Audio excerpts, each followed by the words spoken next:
अस्सलाम वालेकुम। आज बात करेंगे हमारे मुल्क में तेज़ी से बढ़ती हुई बीमारी कोरोना वायरस के बारे में और इससे बचने की प्रिकॉशंस के बारे में।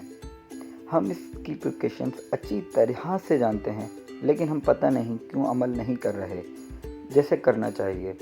ये virus person to person immediately transfer होने वाला वायरस है। Within a contact of few seconds ये एक बॉडी से दूसरी बॉडी में ट्रांसफ़र कर जाता है। अगर हमारा इम्यूनिटी सिस्टम स्ट्रॉन्ग है तो हम इस वायरस को कुछ टाइम के लिए ओवरकम कर सकते हैं, लेकिन अगर हमारा इम्यूनिटी सिस्टम वीक है तो हम इसके लिए कैरियर बन सकते हैं। अगर आप मास्क लगा रहे हैं तो आपके आई कांटेक्ट के ज़रिए ये वायरस आपकी बॉडी में आ सकता है, इसलिए मास्क से 50 to 70% प्रोटेक्शन हो सकती है, उससे ज़्यादा नहीं। अपनी आँखों की भी प्रोटेक्शन करना है, जो हम कर नहीं सकते।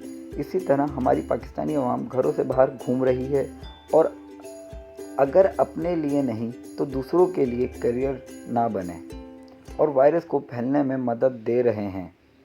इसीलिए हमें बचना है और लोगों को भी बचाना है।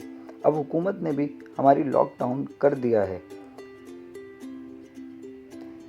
और अपने घरों में रहें, महफूज रहें। पूरी दुनिया में ये वायरस तेज़ी से फैल रहा है, लेकिन अगर हम इसका डेथ रेशियो देखें तो 8 to 10% है, वो भी 50 to 70 अबव एज लोग या फिर जिनका इम्यूनिटी सिस्टम वीक है, जो पहले से ही किसी न किसी डिजीज़ में मुब्तला थे इम्यूनिटी सिस्टम वीक होने की वजह से। इस वजह से हमें खुद भी एहतियात करनी है और दूसरों को भी हिफाजत करनी है। घर से बाहर ना जाएं, किसी को ना जाने दें।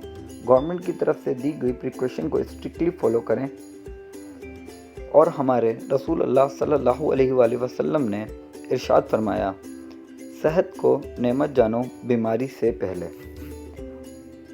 और ये हमारा कौमी फरीज़ा है जो हमें सरअंजाम देना है। Stay home, stay safe, follow the precautions. Thank you.